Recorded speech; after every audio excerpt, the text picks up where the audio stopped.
நண்பர்கள் அனைவருக்கும் வணக்கம். இன்றைக்கி இந்த வீடியோவில் நம்ம எதை பற்றி பார்க்க போகிறோம்னா, இப்போ அப்ளிகேஷன் முடிஞ்சு இன்டர்வியூ நடந்துகிட்ருக்கு. ஒவ்வொரு மாவட்டமாக நேர்காணலுக்கு அழைப்பு விடுத்து சான்றிதழ் சரிபார்ப்பு நடைபெற்று கொண்டிருக்கும். அதாவது ஊராட்சி ஒன்றிய அலுவலக உதவியாளர், காவலர் இந்த மாதிரியான போஸ்டிங்ஸுக்கு ரெக்கார்ட் கிளர்க்கு இந்த மாதிரி போஸ்டிங்ஸுக்கு இப்போ சான்றிதழ் சரிபார்ப்பு, அதாவது நேர்காணல் நடந்துகிட்ருக்கு. ஸோ ஒவ்வொரு டிஸ்ட்ரிக்ட்லேயும் ஒவ்வொரு போஸ்டிங்க்கு தனித்தனியாக கால் லெட்டர் அனுப்பிச்சு ஒரு குறிப்பிட்ட நாளுக்குள்ளே வச்சு முடிக்கிறாங்க. அந்தந்த பிளாக்கு, அதாவது எவ்வளோ பேர் அப்ளை பண்ணியிருக்காங்களோ அதுக்கேற்ற மாதிரி வர வச்சு பண்ணிகிட்ருக்காங்க. ஸோ அதை நம்ம இன்டர்வியூவில் என்ன கேட்டாங்க, எந்த மாதிரியான ப்ரொசீஜர் ஃபாலோ பண்ணாங்க அப்படின்றத பற்றி ஒரு வீடியோ போட்டிருந்தோம்.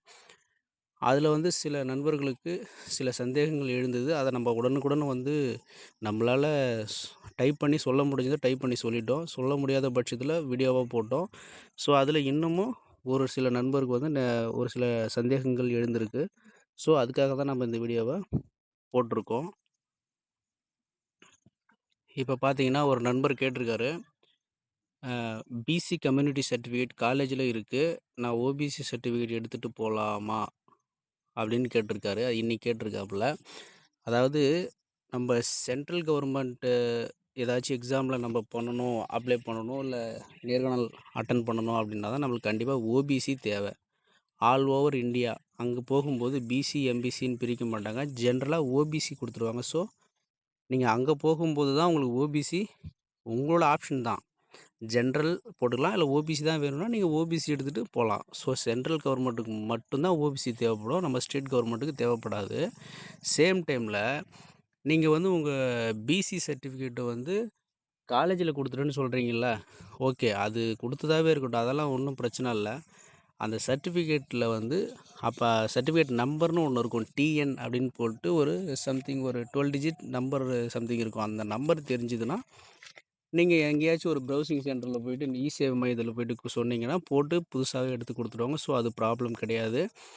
நீங்கள் ஜெராக்ஸ் காப்பி இருந்தால் கூட அந்த நம்பரை போட்டு நீங்கள் ஃப்ரெஷ்ஷாக கலர் ஜெராக்ஸ் எடுத்துக்கலாம். ஸோ அது பிரச்சனை இல்லை. நீங்கள் ஆனால் கண்டிப்பாக இன்டர்வியூக்கு போகும்போது ஜாதி சர்டிஃபிகேட் கண்டிப்பாக எடுத்துகிட்டு போயே ஆகணும். ஓபிசி தேவைப்படாது. ஏன்னா ஓபிசி சென்ட்ரல் கவர்மெண்ட்டு தான் தேவைப்படுற மாதிரி இருக்கும். ஸோ நெக்ஸ்ட்டு பார்த்தீங்க அப்படின்னா, கள்ளக்குறிச்சியில் இன்னும் கால் லெட்ரு வரல அப்படின்னு சொல்லிட்டு 2 நாளைக்கு முன்னாடி போட்டிருக்காரு. ஸோ நீங்கள் எந்த வேலைக்கு அப்ளை பண்ணீங்க அப்படின்றத கொஞ்சம் தெளிவாக சொல்லுங்கள். ஏன்னா அலுவலக உதவியாளர் அதுக்கான இன்டர்வியூ முடிஞ்சிருச்சு. நீங்கள் எதுக்கு பதிவு பண்ணீங்க அப்படின்றத நீங்கள் கொஞ்சம் கமெண்ட் பண்ணிங்கன்னா நம்ம சொல்லலாம். ஏன்னா ஒவ்வொரு வேலைக்கு ஒவ்வொரு நாளில் கால் லெட்டர் அனுப்பிச்சு நேர்காணலுக்கு அழைக்கிறாங்க. ஸோ நீங்கள் எந்த வேலைக்கு அப்ளை பண்ணீங்கன்றதை கமெண்ட் பண்ணுங்கள்.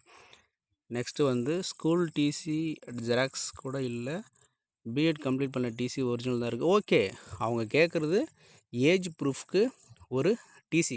கடைசியாக நம்ம என்ன படிச்சிருக்கிறோம், பிஹெச்டியே முடிச்சிருந்தாலும் அதோட டிசி சப்மிட் பண்ணால் போதும். அவங்க கேட்குறது அதுதான். Maximum TC original. இப்போ நான் பிஜி பண்ணிகிட்டு இருக்கேன், என்கிட்ட டிசி இல்லை, ஜெராக்ஸ் காப்பி தான் இருக்குது அப்படின்ற மாதிரி சொன்னால் ஓகே, ஒன்றும் பிரச்சனை இல்லை. ஜெராக்ஸ் இருக்குதுன்னு சொல்லிட்டு அக்செப்ட் பண்ணிக்கிறாங்க. அது ஒன்றும் பிரச்சனை கிடையாது.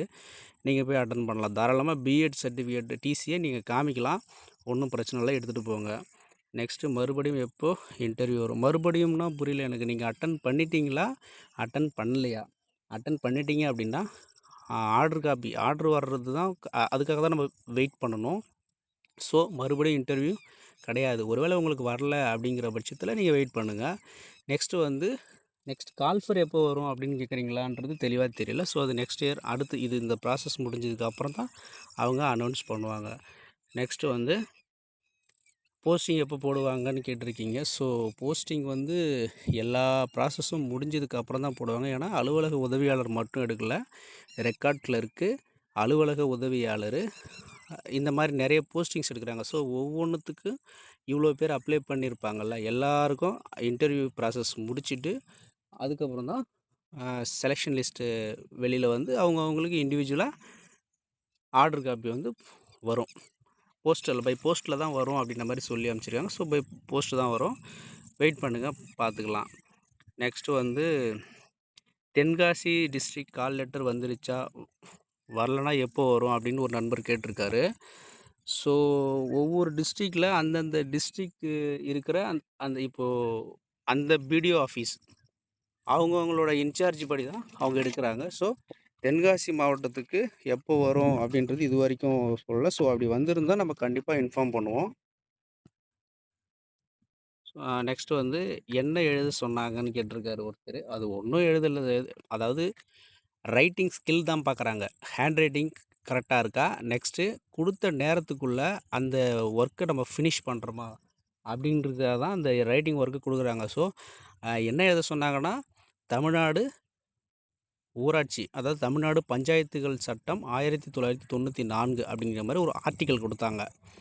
அது என்ன ப்ராசஸ் அப்படின்ற மாதிரி ஒரு ஆர்டிக்கல் தான், தமிழில் தான் இருந்து ஒரு பேஜ் இருந்தது. அதை தான் எழுத சொன்னாங்க. ஸோ இது வந்து time keeping, hand writing plus வந்து கொடுத்த நேரத்தில் கரெக்டாக எழுதணுமா அப்படின்றதுக்காக தான் இந்த ப்ராசஸ்.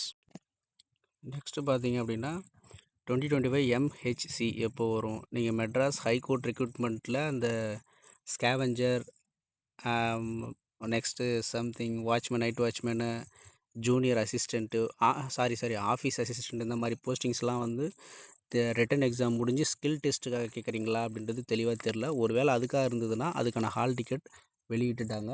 ஸோ அது வெளியிட்டு கிட்டத்தட்ட ஒரு வாரத்துக்கிட்டாவது நம்ம அதை நீங்கள் போய் அந்த வெப்சைட்டில் டவுன்லோட் பண்ணிக்கலாம். ஒரு வேளை அது இல்லை அப்படின்னா நீங்கள் எது கேட்குறீங்களோ தெளிவாக கமெண்ட் பண்ணுங்கள், நம்ம சொல்லலாம். நெக்ஸ்ட்டு சர்டிஃபிகேட் வெரிஃபிகேஷன் முடிஞ்சதும் ஒரிஜினல் சர்டிஃபிகேட் உடனே கொடுத்துருவாங்களா? கண்டிப்பாக கொடுத்துருவாங்க. ஒன்றும் பிரச்சனை இல்லை. ஒரிஜினல் வந்து ஒரு செட்டு ஒரிஜினலு ப்ளஸ் ஒரு செட் அந்த ஒரிஜினலோட ஒரு செட் ஜெராக்ஸ் காப்பி தான். ஜெராக்ஸ் காப்பி அவங்க ஒரிஜினல் ஷோ பண்ண சொல்லுவாங்க, நீங்கள் காமிக்கணும். ஜெராக்ஸ் மட்டும் அங்கே கொடுத்துட்டு ஒரிஜினல் நீங்களே கையில் வச்சுக்கலாம். ஒன்றும் பிரச்சனை இல்லை, திரும்ப கொடுத்துருவாங்க. நெக்ஸ்ட்டு போஸ்டிங் எப்போ போடுவாங்க அதை பற்றி சொன்னால், இந்த ப்ராசஸ் எல்லாம் முடிஞ்சதுக்கு அப்புறமா தான் பை போஸ்ட் வழியாக தான் செலக்ட் ஆகிருந்தோம் அப்படின்னா நமக்கு வரும். ஸோ எந்த இன்டிமேட்டும் வராது. டிஎன்பிஎஸ்சியில் சொல்கிற மாதிரி இவ்வளோ மார்க் எடுத்திருக்கீங்க அப்படின்ற மாதிரியான லிஸ்ட்லாம் வராது. செலக்ட் ஆகிருந்தால் போஸ்டிங் வரும், நம்ம பர்ஃபார்மன்ஸ் கரெக்டாக பண்ணியிருந்தா. நெக்ஸ்ட்டு கோயம்புத்தூருக்கு அப்ளிகேஷன் டேட் முடிந்து விட்டது, இன்டர்வியூ எப்போது வரும், இன்டர்வியூ ஹால் டிக்கெட் சொல்லுங்கள் ப்ரோ. இது எதுக்காக கேட்குறீங்க அப்படின்றது தெரியல. ஏன்னா எல்லாத்துக்குமே ஒரே டேட்டில் தான் அப்ளை பண்ணுறதும் லாஸ்ட் டேட்டும் கொடுத்துருந்தாங்க. ஒவ்வொரு டிஸ்ட்ரிக்ட் தனித்தனியாக கொடுக்கல. ஸோ நீங்கள் எதை கேட்குறீங்கன்னு தெரில. ஒரு வேளை இது வந்து பிடிஓ ஆஃபீஸ், ஊராட்சி ஒன்றிய அலுவலகத்தில் இருக்கிற வேலைவாய்ப்பு பற்றி தான் நம்ம இந்த வீடியோவில் போட்டிருக்கோம். ஸோ அது சம்மந்தமாக கேட்குறீங்க அப்படின்னா அப்போ வெயிட் பண்ணுங்கள். அப்ளை பண்ணியிருந்தீங்கன்னா கண்டிப்பாக கூடுவாங்க. ஒவ்வொரு டிஸ்ட்ரிக் வைஸாக அதில் இருக்கிற தாலுக்கு வைஸாக அந்தந்த ஊராட்சி ஒன்றியத்தில் பதிவு பண்ணவங்கள மட்டும்தான் நேர்காணலுக்கு அழைச்சிருக்காங்க. நெக்ஸ்ட்டு அக்செப்ட் பண்ணாலும் அந்த டிஸ்ட்ரிக் ஓகே. அவர் என்ன கேட்டிருக்காருன்னா, போஸ்டிங் அதான் பொறுமையாக வரும், வெயிட் பண்ணுங்கள். நெக்ஸ்ட்டு எல்லாருமே அப்ளை பண்ணலாம். ஓகே, எல்லோரும் அப்ளை பண்ணலாம் தான். ஓகே. நெக்ஸ்ட்டு அவரோட எக்ஸ்பீரியன்ஸ் ஒருத்தர் ஷேர் பண்ணியிருக்காரு. ஒரு பேராகிராஃப் கொடுத்து எழுத சொன்னாங்க. நெக்ஸ்ட் தமிழில் தான் இருந்தது. ஓகே. நெக்ஸ்ட்டு ஜென்ரல் கொஸ்டின் கேட்டாங்க. அதான் ஜென்ரல் கொஸ்டின்றதை நம்ம அந்த வீடியோவில் போட்டு மேக்ஸிமம் பஞ்சாயத்து ராஜ் ரிலேட்டடாக தான் கேட்டிருந்தாங்க. அப்புறம் பிடிஓ ஆஃபீஸில் இருக்கிற அந்த நிர்வாக அலகு அதை பற்றின ஒரு சில கொஸ்டின்ஸ் கேட்டிருந்தாங்க. நெக்ஸ்ட்டு வந்து அவ்வளோதான். இதுதான் வந்து கமெண்ட் கேட்டிருக்காங்க. ஸோ இதில் ஏதாச்சும் டவுட்ஸ் இருந்து யாருக்காவது கிளியராக புரியலன்னா ஸோ கமெண்ட் பண்ணுங்கள், நம்ம டீட்டெயில்டாக சொல்லலாம். இந்த மாதிரி வந்து நாங்கள் நம்ம சேனலில் இந்த மாதிரி விஷயத்தை நம்ம அப்டேட் பண்ணுறதுக்கு உங்களோட சப்போர்ட் கண்டிப்பாக தேவை. ஸோ எங்களை தொடர்ந்து சப்போர்ட் பண்ணுங்கள்.